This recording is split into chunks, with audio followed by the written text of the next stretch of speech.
Palenque de Villa de Álvarez, sábado 23 de febrero, será testigo de la nueva producción con que se presenta.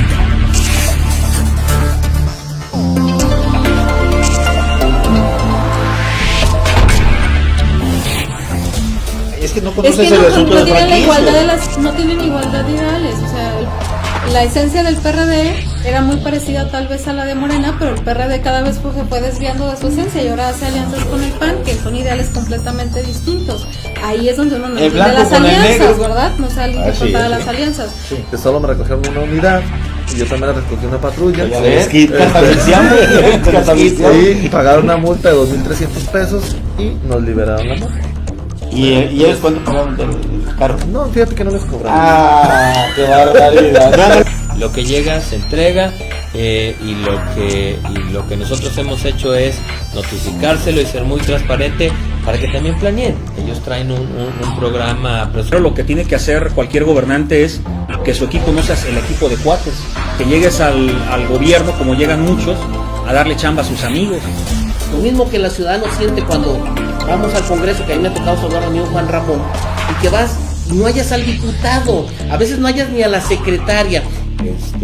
La vez pasada nosotros abrimos las puertas del partido, invitamos a 3 compañeros de otras fuerzas políticas y lamentablemente en cuanto sintieron el calor y pudo más así que la billetera del gobierno que las convicciones de cambiar el Estado. Entonces, primero que nada agradecerles, Jesús, a ti y a Juan Ramón que nos inviten, estamos encantados de estar aquí con ustedes y agradecerle a la gente. Primero que nada, primero le quiero agradecer a la gente que ayer haya salido a votar. ¿Ahí se acabó? No, es la primera parte. Hay una segunda para... Las malas no me las pasaste o no? No. Ahí vamos a contestar las malas, ¿Sí? Sí, ¿cómo no? A ver, aquí tenemos te brincaste. A ver, estaba por llegar. Recibe de entrenamiento para que vea. De una vez.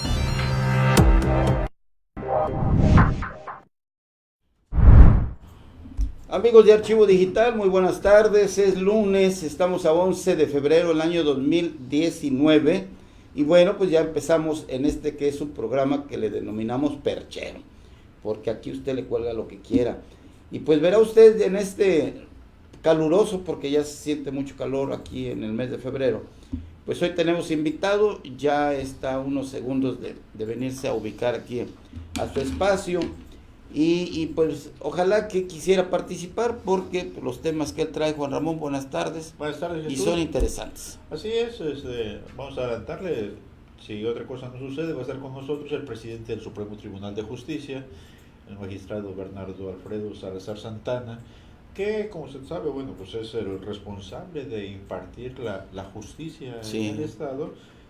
Hay temas que le interesan a la gente, sobre todo que no se han difundido como se debiera, como el caso de qué pasó con la despresurización de los cerezos, ¿no? Hubo un programa federal para despresurizar los centros de reinserción social, adelantándole la libertad, dejándolos en libertad a los primodelincuentes para que siguieran su proceso en libertad. ¿Sí? Entonces, de Colima se hablaba de una cantidad considerable de los 3 cerezos, Colima, Tecomán, Manzanillo. No sabemos en qué quedó eso, cuántos se beneficiaron. Entonces, bueno, hay muchas cosas, ¿no? No, yo me preguntaba a alguien en alguna ocasión de estas personas que la levantan. ¿Quién se la llevó? ¿Quiénes? Pues unos señores uniformados que que eran de la judicial, no, que eran del ministerial, no, que eran de la otra corporación. ¿Y qué pasa cuando esas personas de momento se desaparecen, ¿verdad? Ese es el asunto. Pero vamos a estar platicando, también le tenemos boletos, ¿ya, Juan Ramón? Así es. ¿De quién? Vamos a tener de Cuernos Chuecos, de Cuernos Chuecos. ¿Para qué? Va a ser para el próximo 17 de febrero. Ya sabe. En el Palenque, entonces... Pues no tenemos Una pausa. Vamos a una pausa ahorita. Una pausa, ahorita regresamos. Llegó la hora de tomar agua y refrescar las ideas. Continuamos.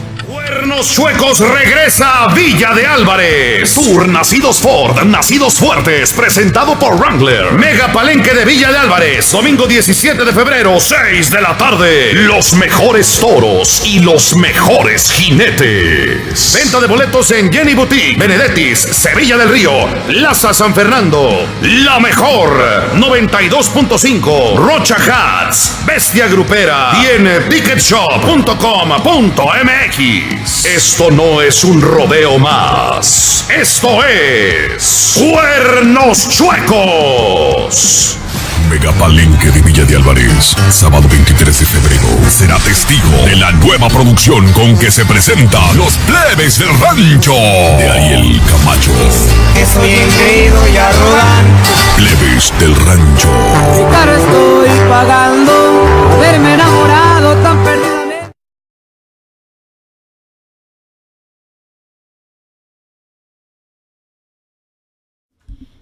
Bueno, pues ya está aquí con nosotros el invitado Juan Ramón Negrete. ¿De qué se trata y cómo está hoy la pichada?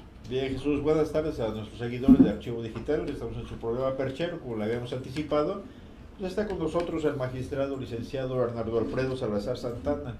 Él es presidente del Supremo Tribunal de Justicia aquí en el estado de Colima, el hombre fuerte de los que imparten la justicia en la entidad.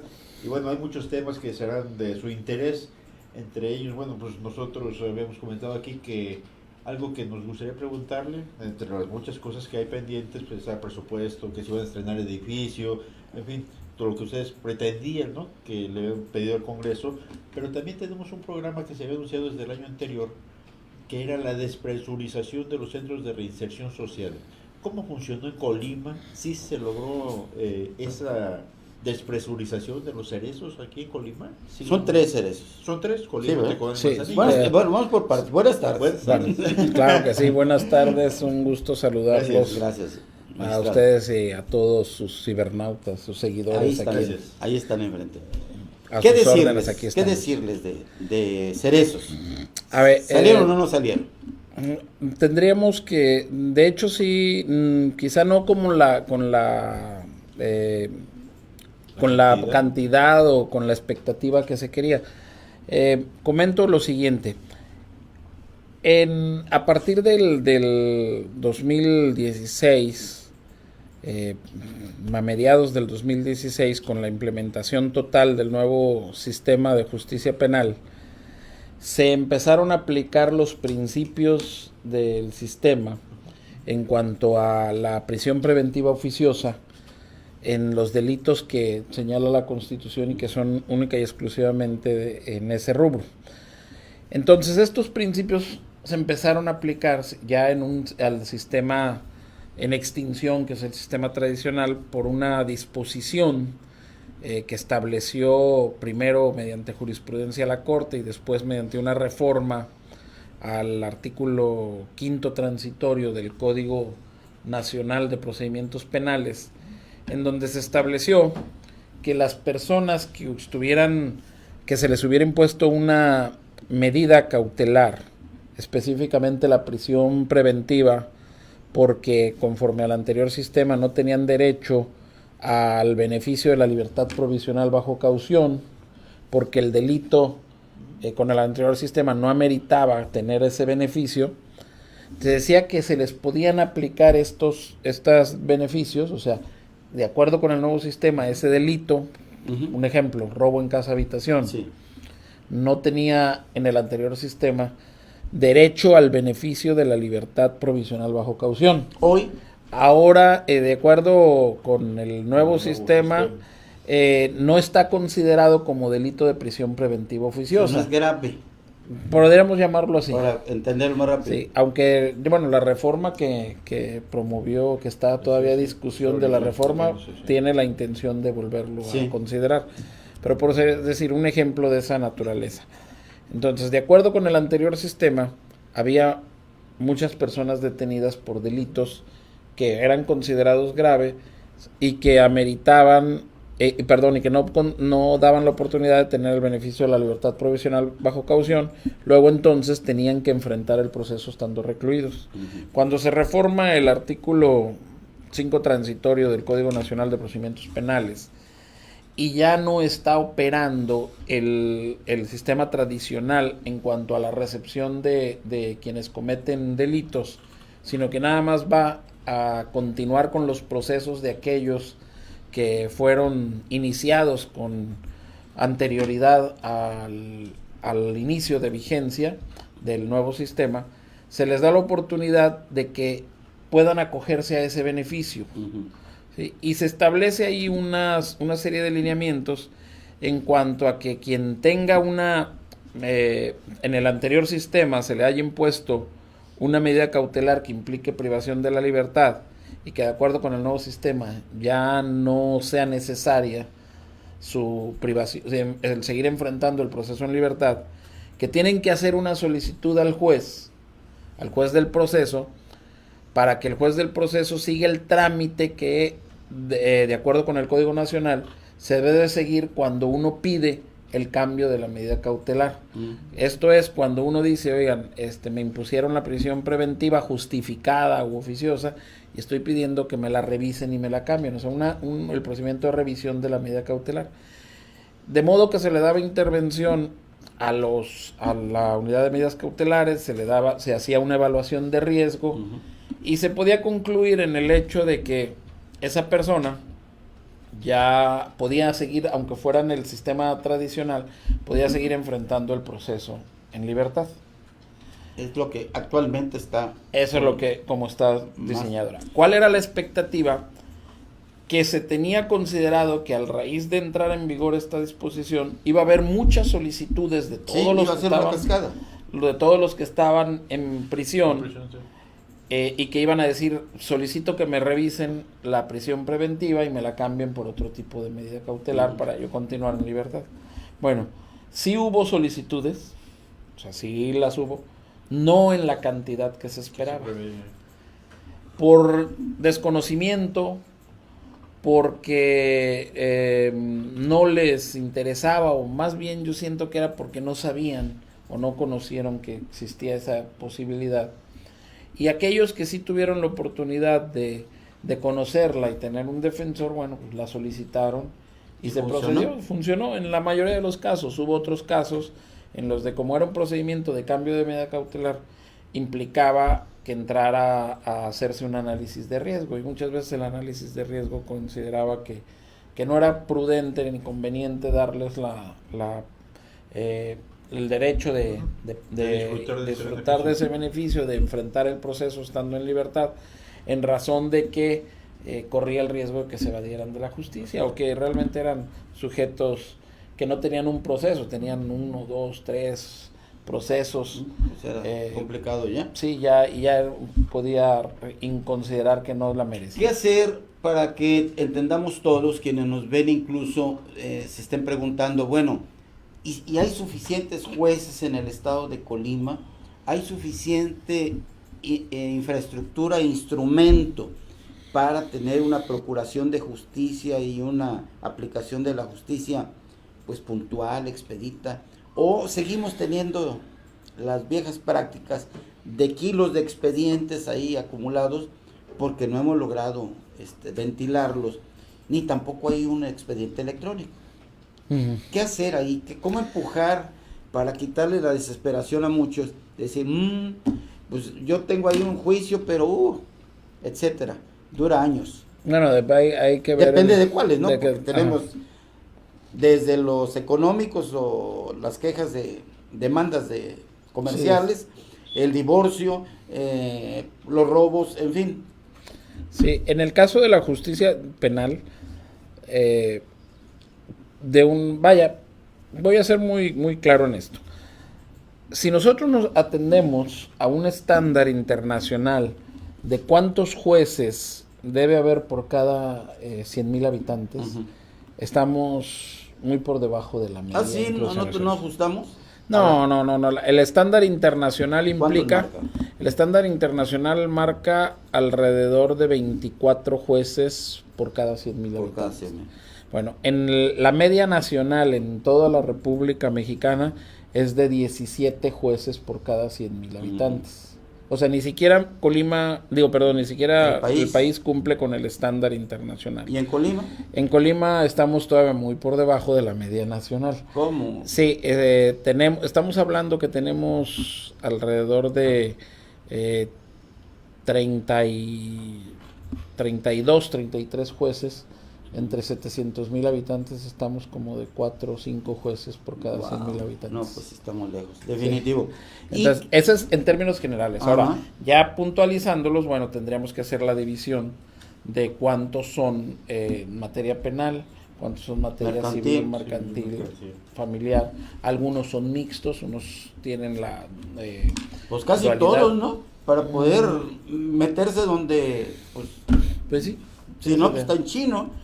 A ver, se viene un problema con justicia de adolescentes. No, pero es que yo nada más lo mercantil. No, yo nada más lo civil. No, yo nada más lo penal. Pues ¿cuándo, No, las que son mixtas, por ejemplo, la justicia penal y la de adolescentes, estamos tratando de hacerlas mixtas. Las que sí son compartidas, que tratan de ser mixtas, son la civil, familiar y mercantil. O sea, sí hay jueces mercantiles, hay un juez civil aquí en Colima, hay jueces familiares, pero hay jueces que para poder abarcar y poder distribuir mejor las cargas de trabajo, sí ocupan, por ejemplo, son familiar y mercantil, o civil y mercantil, o civil y familiar, pero esos están distribuidos y de esa forma u otra se trata de distribuir la carga de trabajo y de una forma más equitativa, hacer que haya un equilibrio y que se atiendan todos los casos. Con este tema de inseguridad que hemos padecido ya un buen ratito, ¿cómo estarían los niveles? ¿Qué es lo que más llega en expedientes para que un juez pueda... ¿Qué es lo que más conocen los jueces? ¿Qué es lo que más conocen? Nivel 1, ¿quién se lo lleva? A ver, ¿en qué sentido? Pues, si nos vamos al nivel 1 penal, por ejemplo. No, mercantil. Ya. ¿Sí? ¿Quién de ellos? ¿En qué niveles vamos ahí? Yo creo que las demandas mercantiles. ¿Las mercantil? ¿Le gana lo penal? Sí. Órale. Sí. O sea... Sí, en cuestión de conocimientos de causas que tenemos, que llegan y que se radican en los juzgados, sí. Después seguía la familiar. ¿Más que la penal? Sí. Yo que estaba en la idea de que lo penal era lo primerísimo. No. Hay que entender, puede ser que haya mucha incidencia delictiva. Sí. Hay que ver cuántas se judicializan. Ahí yo no les podría decir cuántas causas hay abiertas en el Ministerio Público. No, pues hasta que llega el expediente. Sí, hasta que llega el expediente la conocemos. Y muchos de esos, por ejemplo, hay un fenómeno que a nosotros nos llama mucho la atención. Y se los comento. Si yo les dijera de los 3 partidos judiciales, Colima, Tecomán, Manzanilla, ¿cuál se imaginaría la población que es de estos 3 partidos judiciales el lugar donde menos causas penales se judicializan? O sea, menos causas penales llegan con nosotros, o sea que el Ministerio Público ejercita la acción penal y pone a disposición del juez la causa, bien sea para que le siga el proceso a alguien que ya está identificado y lo llame a juicio, o para que libre la orden de aprehensión. Bueno, como estamos viendo la estadística, pues Manzanillo se lleva la bandera en la mano, ¿no? Definitivamente. Y todos nosotros no podemos decir, es que en Manzanillo es donde menos incidencia delictiva hay. No. Sin embargo, Manzanillo es el que menos causas judicializa la fiscalía. ¿Por qué? ¿No hay denuncias? No, yo más bien creo que no hay identificados, o no hay todavía identificado la persona que cometió el delito, o bien todavía no tienen claro, no cierran la investigación para saber a quién es al que van a llevar a juicio. No le sacan la vuelta a los... bueno, es que ustedes ven expedientes, un juez, acuérdense que íbamos a poner jueces sin rostro para que no tuvieran miedo y le entraran, pero eso no tiene nada que ver hasta que llegue el expediente. Hasta que llegue el expediente. Sí, no, más bien el asunto está, o sea, me queda claro que si la fiscalía debe de tener muchas causas abiertas, muchas carpetas de investigación abiertas en las agencias del Ministerio Público, en las mesas del distintos Ministerio hechos Público. que ha habido. Sí. Sin embargo, muchas de ellas no están cerradas, la investigación todavía no está cerrada, y mientras no esté cerrada, no la judicializan. El presunto responsable no aparece ahí. Definitivamente. Hay otras que están judicializadas y hay orden de aprehensión, pero tampoco se ha logrado la captura de... ¿Qué es lo mercantil? ¿Debemos, somos drogueros los colimenses o por qué los expedientes mercantiles? Son demandas, me imagino, de tiendas, de lugares donde fue la persona, pidió un refrigerador fiado y pues no lo pagó. En la mayoría de los casos sí, o demandas que interponen gente que se dedica a prestar dinero. También, o hipotecarios. ¿De esos que están en los postes? De... te presto 5,000 pesos, llama a este número, no te pedimos nada, tú nomás... Pudieran ser de esos, habría que identificar quiénes son los que están, si los que se anuncian son los mismos que están ejerciendo las demandas para recuperar su dinero. Pudieran ser esos, pero generalmente son ¿cómo se llama? Cajas de ahorro, prestamistas. ¿A poco existen los prestamistas todavía? Yo digo ¿agiotistas o prestamistas? Bueno, vamos a ponerle prestamistas. Prestamistas, para que no se haga feo. Magistrados, ¿nos permite saludar a los que ya están en este momento aquí? Mira, te mandaron ahí. Ya, ahí te dice. Nos mandan una misión imposible. Corazoncito y toda la cosa. Muy bien. Es mi esposa. No, es Lorena Orozco, es mi esposa. Le mando un saludo, un beso. Aquí está, sí vino. Sí vino. No es holograma, no. Pero luego también está su hija. Mi hija, Renata. Un saludo para una misión imposible, dice. Díganle a mi papá que lo amo. Hasta ahí va bien. Pero luego nos manda el segundo. Por favor, convénzalo que me mande dinero. Demándalo. No, lo que pasa es que un saludo hasta Elche, en España ella se fue de intercambio este semestre. Pero ya se llevó dinero. Oye, pero son euros, ya no son. Sí, no, pues él fue euros cuando eran pesetas, pero ya dile que ya no hay pesetas, ya es euros. Se le abrió su cuenta para que pudiera ir. No, si no hubiera podido ir. De hecho, uno de los requisitos que garantizar que... No, la broma. Qué bueno. No, un saludo. ¿Es en serio? No es broma, es en serio. Pues. Y saludos pero en reciprocidad dice que le manda muchos besos. Ahí está. Entonces sí, le vamos a mandar. Peso por beso. Peso por euro. Bien. Euros. Déjeme darle la bienvenida a nuestros amigos que están siguiendo esta transmisión. Tenemos aquí a José Cepeda Fuentes, a Yesca Palacios, a Jesús Fernando Sandoval, un saludo. No te vimos hoy. Jesús, Marta Estrada, Héctor Hugo Contreras Vázquez. También está Francisco Javier López Berján, el regidor Chava Fuentes, un saludo, regidor. Silvia Díaz, nuestro amigo Pepe Aguiano. Fátima Garay, un saludo, Fátima. Salvador Covarrubias Dávila, Flor Azul, Bernardo Alfredo, Norma Moreno, todos ellos están siguiendo esta transmisión, igual que Salia Gutiérrez. Entre los mensajes que tenemos aquí, bueno, tenemos lo que ya decíamos de su hija, Renata Salazar, hija de mi papá que lo amo, que me mande dinero, porfa, convénzanlo, y también que le mando muchos besos, pues sale esta, y te mando otro saludo. Hola, pa. Después primero te pide dinero. Hola, pa, aquí estoy. Sí, era primero el saludo, amor. No, es lo correcto. Está bien. No, hay prioridades. Lo primero. Lorena Orozco nos deja saludos aquí. Bonji Galindo. Saludos a mi esposa, Lorena Orozco. Bonji Galindo. Seguimos regando los camellones. Ánimo. Bien hecho. Amigo del ayuntamiento que se la pasa. Déjame un comercial rapidísimo en la villa. Por favor, el miércoles a quienes tienen la costumbre de sacar la basura porque pasa la ruta, estoy hablando de la recolección de basuras, bueno, el miércoles están avisando allí en Villa de Álvarez que la van a recoger igual, pero en lugar de que sea en la noche, va a ser en la tarde, así que esté preparado para que no se hagan los grandes cerros de basura como está sucediendo en algunas colonias, porque pues los agarraron descuidados en estos días pasados. Sí, Juan Ramón. Pepe ya nos deja saludos, dice los amigos de Percher y al presidente. Saludos, Pepe. A Enrique Luna lo agarramos de malas, dice esta producción tan mal hecha, es una falta de respeto al invitado. Te digo, no, yo bueno, les agradezco la invitación. No lo considero. Es el perchero y aquí le cuelgas lo que quieras. Y para que vean que leemos todo, luego nos acusan de quién sabe qué. Selena Natalia, saludos al magistrado Bernardo Salazar, saludos Selene. Es Selene Natalia, la hija de la licenciada Juanita Hernández. Sí. Saludos, Selene. YH Vergara, saludos. Bernardo Alfredo. Marcelino Jiménez Ábalos, saludos con gusto, magistrado, presidente del Supremo Tribunal de Justicia. Mucho gusto, a sus órdenes. Soy abogado litigante y le pregunto, ¿cuándo se remodelarán las instalaciones de los juzgados mixtos en Tecomán? Es insoportable estar 5 minutos en la sala de espera, entrecomillado, donde no existe un ventilador ni mucho menos el aire acondicionado, que para el clima de Tecomán es indispensable. ¿Qué es más indispensable, el aire acondicionado, el ventilador o un servivar bien surtidito? ¿Qué llegaría primero?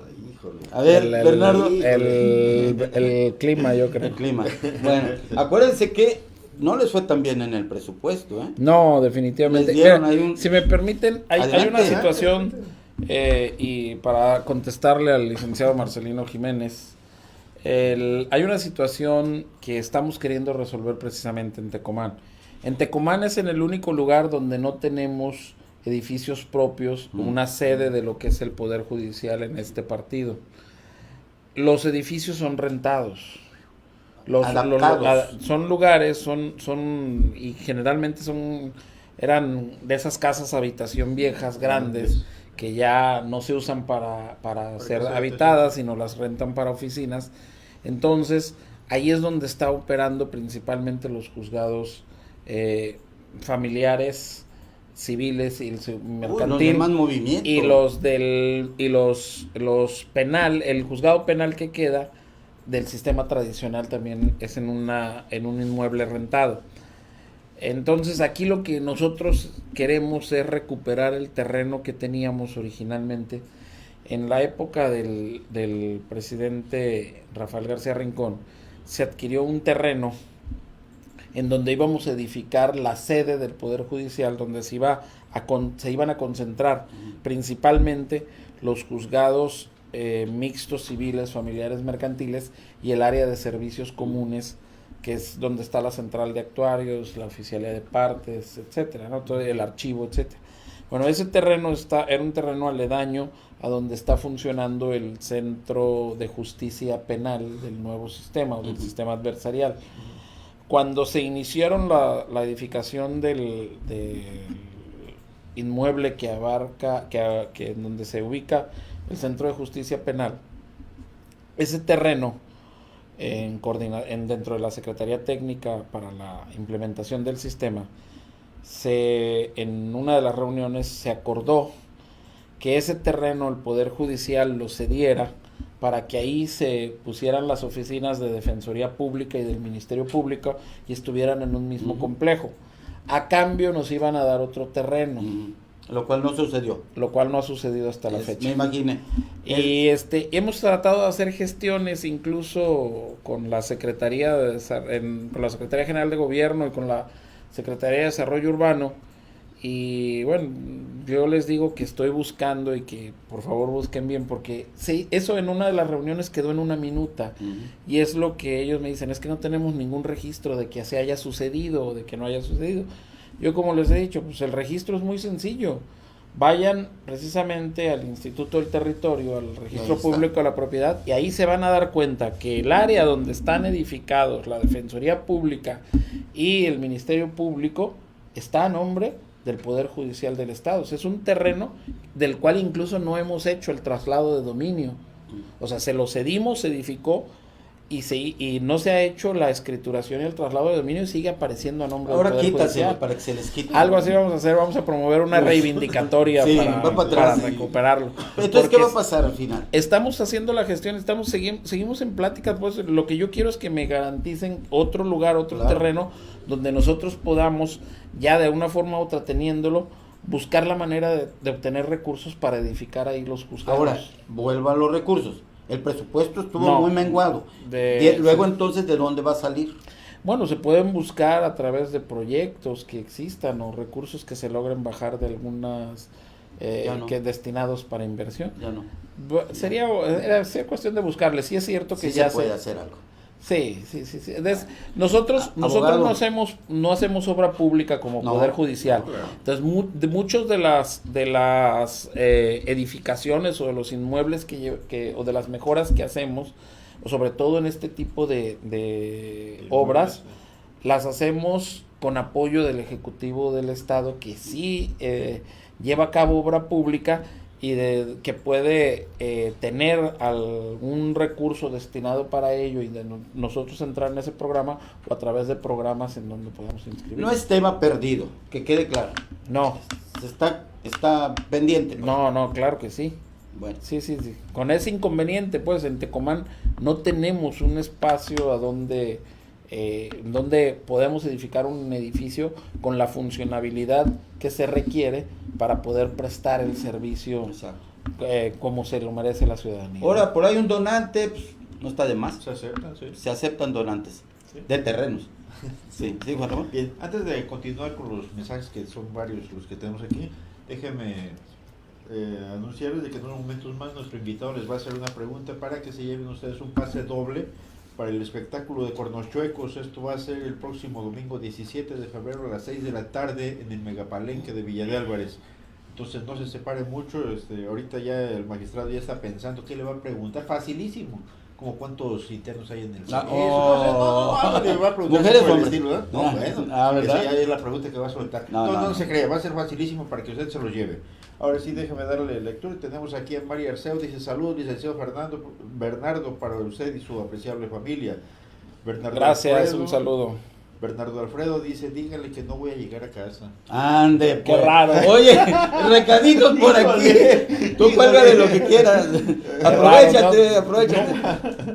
Bueno, ya nomás eso faltaba. Diario anda llegando a las 3, 4 de la mañana. Bueno, pues ya. Para que gracias por informar. Salia Gutiérrez y Cristian Yeme están siguiendo esta transmisión, y Elizabeth Zamora nos dice que recibamos un saludo cordial. Correcto. Sí. ¿Qué hacer con todas esas nuevas funciones que desde el año pasado o antepasado empezaron a caerle al Supremo Tribunal de Justicia? Ley de adolescentes, ahí te va. Ley mercantil, ahí te va. Ley laboral, ahí te van. O sea, todo, ustedes resuelvan todo. Sí, de hecho lo estamos asumiendo, digo, no tenemos con la misma gente. Y con los mismos centavos. Definitivamente, desde que se dio la primera reforma en justicia para adolescentes en el 2006, se vinieron dando una serie de reformas constitucionales, de modo que se fue cargando a los poderes judiciales de los estados el asumir responsabilidades que antes eran de la federación. La de justicia para adolescentes, si bien era compartida, lo cierto es que a nivel federal el Poder Judicial de la Federación no tiene jueces ni tiene juzgados especializados en justicia para adolescentes, y mientras eso no suceda, aún los delitos federales los conocen los estados, los poderes judiciales de los estados. Entonces de eso asumimos esa función. Narcomenudeo, que fue la otra que se vino ahí, también la asumimos. Vamos a asumir, la materia mercantil, esa ha sido históricamente del conocimiento. Tienen rato. Sí, esa como siempre fue materia concurrente. Y además hay que entender, digamos, los juzgados federales, por una interpretación, un criterio de interpretación que llevaron a cabo tanto en materia penal como en las demás materias. Por ejemplo, en materia penal señalaron que si bien el juzgado de distrito es juzgado de primera instancia en materia penal, pero en delitos federales tiene en ese aspecto, mientras no actúe como autoridad de amparo, tiene la misma categoría que un juzgado de primera instancia en materia penal del fuero común, nada más con competencias dependiendo del delito, si es federal o es local. Y en el Código de Procedimientos Penales, que es ya antiquísimo, 1932-33, es el Código de Procedimientos Penales, el Federal de Procedimientos Penales, se estableció que la justicia local iba a ser auxiliar de la justicia federal para el efecto de apoyarlos en, por ejemplo, en notificaciones o en requisitorias o en búsqueda de personas, en lugares donde no podía llegar a la justicia federal. Bueno, le mandaban una solicitud de apoyo a los juzgados del estado para que lo hicieran.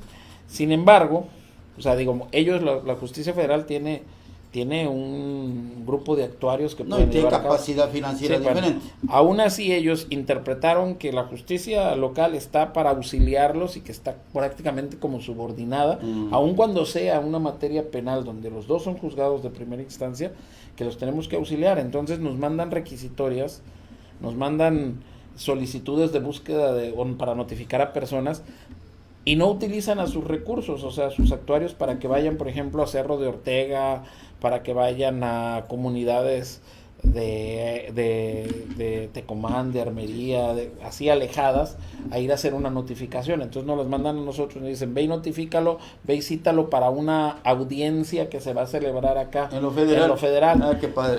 Te mando la requisitoria.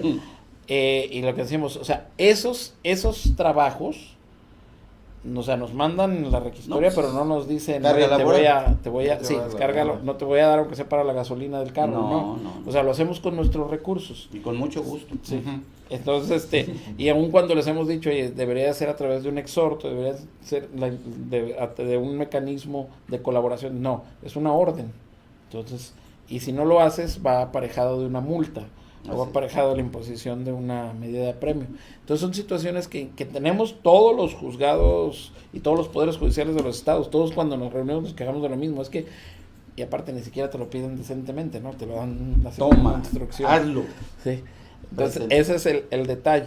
Bueno, ese tipo de materias que se van acumulando, y por ejemplo ahora con el sistema anticorrupción, lo cual también asumimos con mucha, con responsabilidad, además de la función jurisdiccional que ya está saturada en materias que se van incorporando y en temas de los cuales vamos teniendo conocimiento, el cumplir con las obligaciones de transparencia del sistema anticorrupción implica que nos tengamos que dedicar a actividades también administrativas que son en materia de transparencia, de estadística, de control de mecanismos para evitar la corrupción, en donde además de la función jurisdiccional tenemos que dedicar un tiempo para una función administrativa para poder cumplir con todas esas obligaciones. Y tenerlo en pantalla de la computadora, lo que están haciendo al día, efectivamente.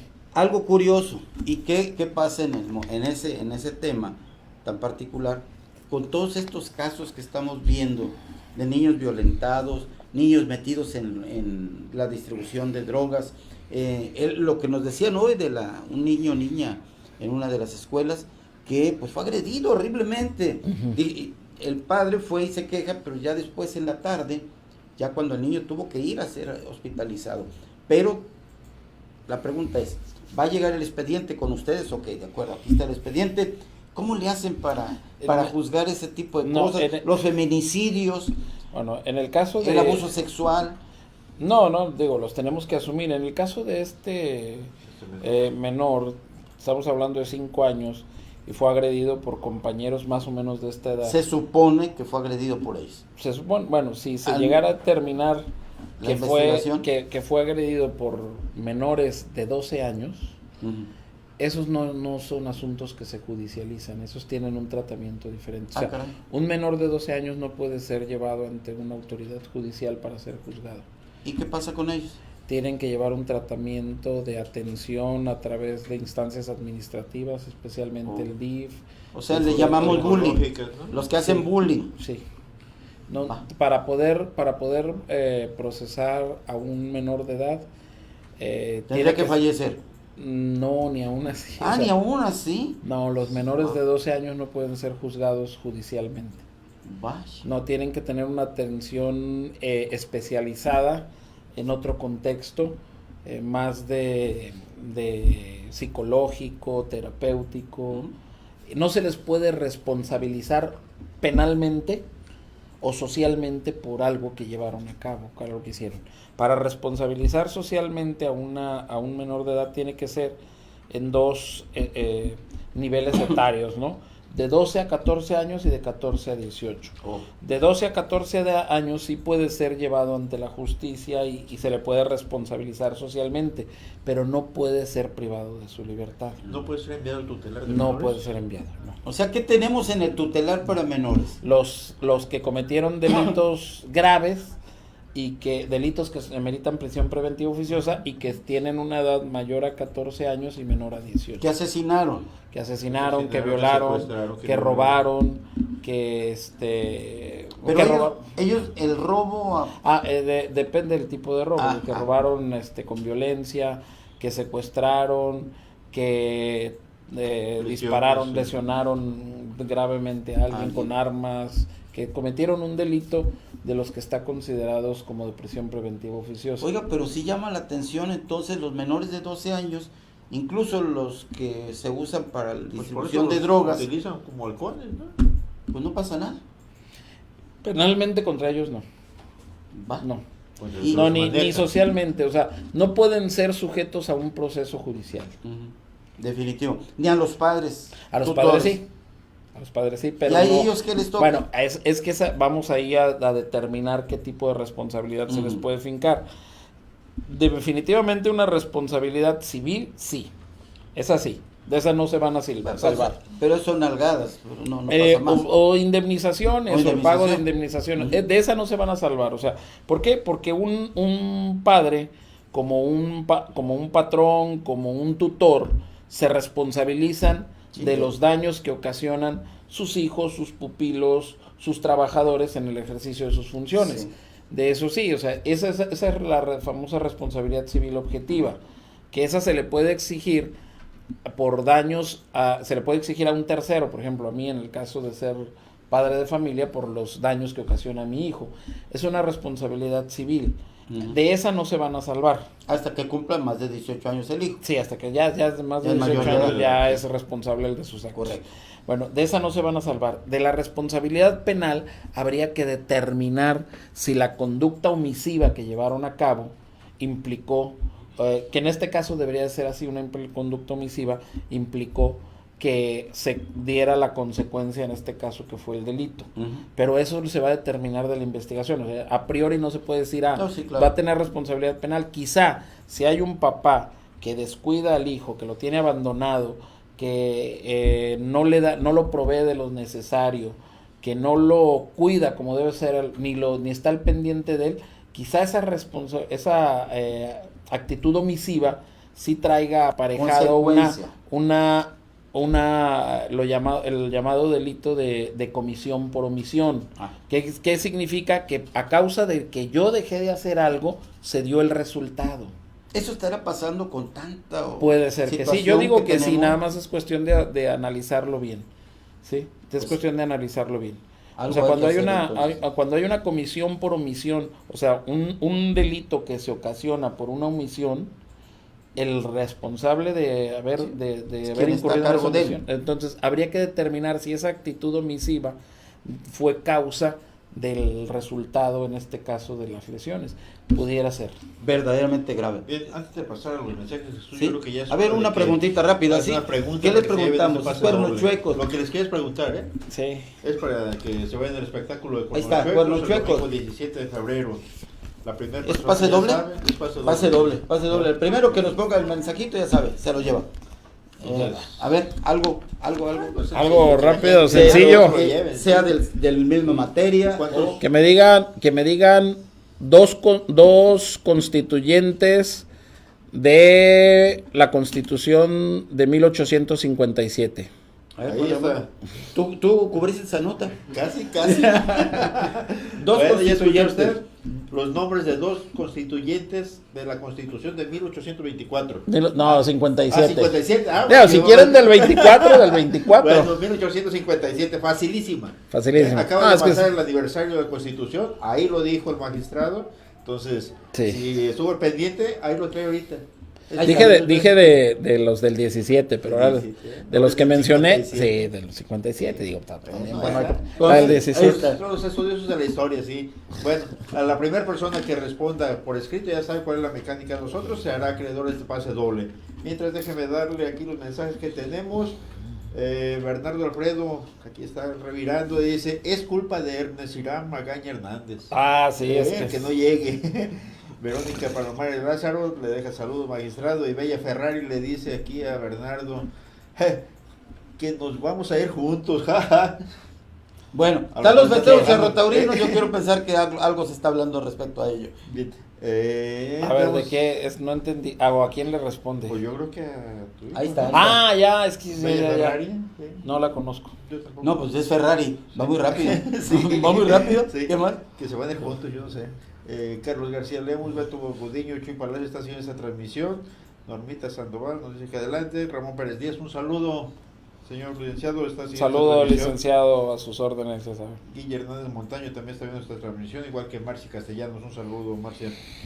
Señor exgobernador, un saludo para y el buen amigo. expresidente de los notarios, ¿no? ¿O sigue siendo presidente? Fue. Creo que no sé. No, ya entregó la estafeta, ya entregó, sí. Luego de 40 años de haber sido él, sí, creo que ya le entregó. Ya. Un saludo, don Saludo, Domón. licenciado. Saludote. Ya para retirarnos y antes de entregar los boletos, ¿qué decirle al ciudadano en cuanto a la confianza en las autoridades o al diablo las autoridades? No, definitivamente no podemos. Digo, si dijéramos... no era diablo las instituciones. Las instituciones. Me falló la frase. No podemos. Yo siempre he sido un convencido de que las instituciones tienen un sentido de permanencia para la organización funcional del Estado. ¿Qué es el Estado en sí? Bueno, el Estado no es otra cosa más que la sociedad organizada políticamente y se organiza a través de instituciones que fueron creadas con el afán de darle un sentido de unidad y permanencia a esa organización política.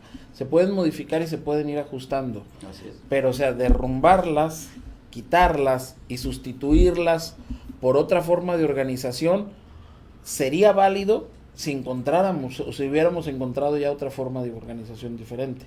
Pero yo insisto en algo muy puntual. En ninguna parte del mundo, aun cuando haya crisis y falta de credibilidad sobre las autoridades, ojo, sobre las autoridades, que no sobre las instituciones, no conlleva ni ha conllevado a que se haya encontrado un modelo de organización política diferente al del Estado. Que se han encontrado mecanismos para que la sociedad participe de manera más activa, para que no sea nada más pasiva y que no esté dividida la clase gobernante de la clase el que manda gobernada, y el que nomás ve. o sea, que nada más que exista gobernantes y gobernados, sino que haya una amalgama y una simbiosis entre los dos y que permita que las instituciones funcionen mejor, definitivamente. Pero derribarlas sería llevarnos a una situación de anarquía y en el mejor de los casos en lo que unos teóricos llamaron la dictadura organizada del pueblo. O sea, ¿cómo le podemos hacer para tomar una decisión en función de un interés y de un valor que sostiene a esa institución? Por decir algo, o sea, no es gratuito que incluso cuando se admitió la participación ciudadana en los procesos democráticos, o por ejemplo a través del plebiscito, del referéndum, el mismo constituyente dijo, a ver, estos temas no van a ser sujetos de plebiscito ni de referéndum, o bien para ser sujetos, estos otros para ser sujetos de referéndum o de plebiscito, tienen que estar avalados por una opinión calificada. Sí.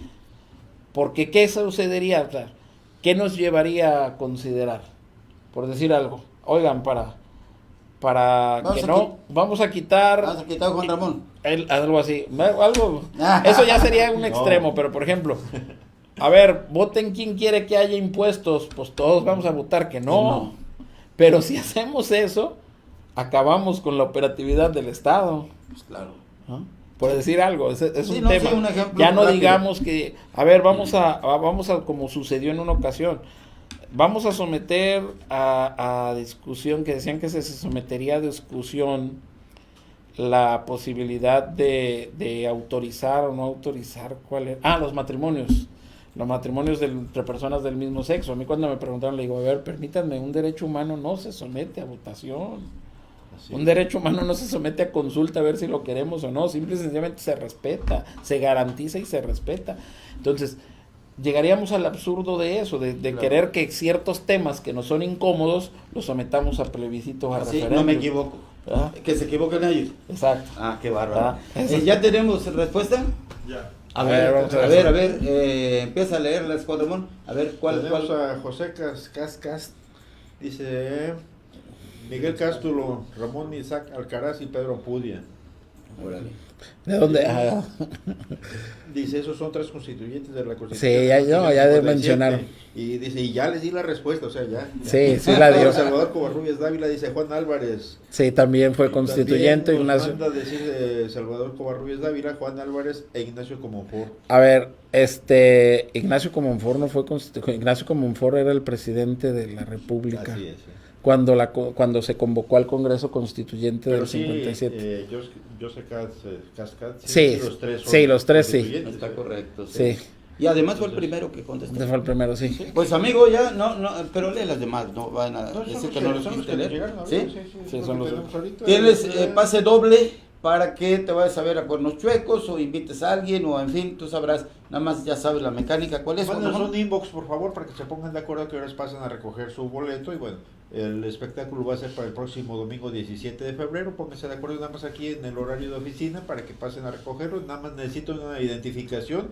Espero que la tenga como está aquí su nombre de José Cascas. A ver si de verdad. Si no se lo va a entregar por tramposo. No. Es su nombre. No, está bien. Y nos está mandando también aquí un mensaje Jorge Zavala. Dice, en una transmisión pasada me gané unos pases para Cuernos Chuecos, pero he estado enfermo y no he ido por ellos. ¿Aún siguen disponibles? Sí, aquí están, amigo. Hasta el viernes. Hasta el próximo viernes, sí, con mucho gusto. Ojalá te mejores y puedes pasar. También mándanos un inbox para que se pongan de acuerdo aquí y pases a recogerlos. Así es fácil. Pues magistrado, no es más que agradecerte, la verdad. No, al contrario. Ya ves que, pues yo he sentido, y Juan Ramón aquí lo hemos visto, que ustedes nos permiten orientar, nos permiten ampliar y sobre todo saber puntualmente lo que está ocurriendo en este país, en este caso desde el punto de vista de la impartición de justicia. ¿Le falta mucho? Sí, le falta mucho. Que los jueces también son seres humanos, que los tribunales, pues no exactamente, siempre alguien tiene que ganar, alguien tiene que perder, y pues todas esas condiciones y situaciones que se dan, y que hay infraestructura pendiente, también hay infraestructura pendiente, y que tiene un presupuesto para llorar. Sí, definitivamente ahí, quizás me olvidó comentarlo, el presupuesto asignado para este año ni siquiera es la misma cantidad del presupuesto que se ejerció el año anterior. Todo más reducido. Sí, esto es más reducido. Es más amplio que el presupuesto autorizado el año anterior, que el autorizado sí, pero el que se ejerció hasta el 31 de diciembre del 2018 no llega a esa cantidad. Sí. Y aclaremos, el salario ya se lo redujo, sí. Ya gana 400,000 pesos, ni un peso más. Ojalá ganara él. No soy magistrado federal. Error. No, ya se lo bajaron a ellos como 10 pesos. Pues insisto, muchísimas gracias. Juan Ramón, ¿hay algo? No, ya son los mensajes que nos llegaron, Jesús. Bueno, a ver, Dios que es Cascas, se avienta una carcajadota aquí por eso de que pues se tiene que identificar como ¿verdad? Su nombre. Y Jorge Zavala, que nos agradece también por lo de sus pasos. No, y a todos ustedes, qué amables, y ojalá nos den la oportunidad el próximo miércoles. Hoy con nosotros estuvo aquí el magistrado Bernardo Salazar, y bueno, pues, ¿qué le puedo decir? Realmente hay temas que en el asunto jurídico, ojalá jamás usted tenga la necesidad de verlos, pero seguramente algo hemos aprendido nuevo, y nos falta nada más el expediente electrónico que algún día habrá. Ya nomás esperemos que pronto. Que el gobierno federal se le ilumine y a lo mejor hasta va a decir regalado, ahí está. Ajá. En fin, ya veremos. Bien, nada más Jesús, antes de retirarnos, pues informarle a usted que hoy el Ayuntamiento de Villa de Álvarez le entregó un reconocimiento a nuestro colega fotoperiodista Pablo Serna Campos por sus 45 años de ejercicio y por estar 70 de edad, ¿no? No, Pablo, 64, no, 64 creo que son. Y por su reciente pensión por jubilación que le otorgó la Universidad de Colima, ya después de 45 años de estar ejerciendo, bueno, ya se nos puede descansar, ahora sí a disfrutar ahí con Leti. Ahí lo vemos, mira, ahí está. Ese es Pablo Serna, por ahí lo ha visto usted. Felicidades a Pablo. Y pues muchísimas felicidades al buen amigo. Leti, su hija, Leti, su esposa, su hija, y otros familiares que ahí están. El que está ahí a un lado con una sonrisa ahí fingida es Felipe Cruz, ya lo conoce, es el presidente municipal. No, hombre, está echándose la carcajada de la vida. Sí. Y bueno, ¿Y quién es la regidora? A ella no lo ubico, ella no lo ubico, pero sí, Ah, la que está en la la otra regidora. Erandi Yunuen, el apellido no me lo pregunto, Bueno. pero el nombre sí. Sí. Erandi Yunuen. Bueno, felicidades, amigo Pablo Serna Campos, por este logro y pues que sigan sumándose más para que ya Reconocimiento, sí. se vayan. Y bueno, recordarle que un día como hoy, hace 3 años, el gobernador José Ignacio Peralta Sánchez rindió protesta como titular del Poder. Al fin. Como titular del Poder Ejecutivo a los 37 minutos del día 11 de febrero del año 2016. Pero primero llegó, pues que llegó algo, yo me acuerdo que llegó algo de México. La sentencia del tribunal, que es la que estaban esperando. de la Sala Superior y que decía que debía rendir protesta al primer minuto de eso del día hizo 16. que Ramón Pérez Díaz estuviera Fuera asumiendo gobernador interino, el interinato con la del 1 gobernatura. de noviembre al 10 de febrero. Y por más que hubo de que hay alarguen, no se pudo, no se crea, no, una cosa muy interesante porque a 3 años del gobierno de Nacho Peralta, bueno, pues usted ya ha visto, yo le preguntaba hoy en la mañana de que pues, dónde quedó lo feliz y seguro, ¿no? Y efectivamente tiene razón en su respuesta de decir que no es enchilatelas de ya están aquí, sino que es un largo proceso que seguramente pues, la gente lo va a ir percibiendo. Está muy apoyado en el C5, cosa que también estamos creyendo que va a ser un punto de solución para que tengan más chamba ustedes. Y no pues, le rehuimos a la chamba. Ahí va a estar sabroso el asunto. Gracias, los esperamos si así lo permite, miércoles, 5 de la tarde, Perchero. Cuélguele lo que quiera.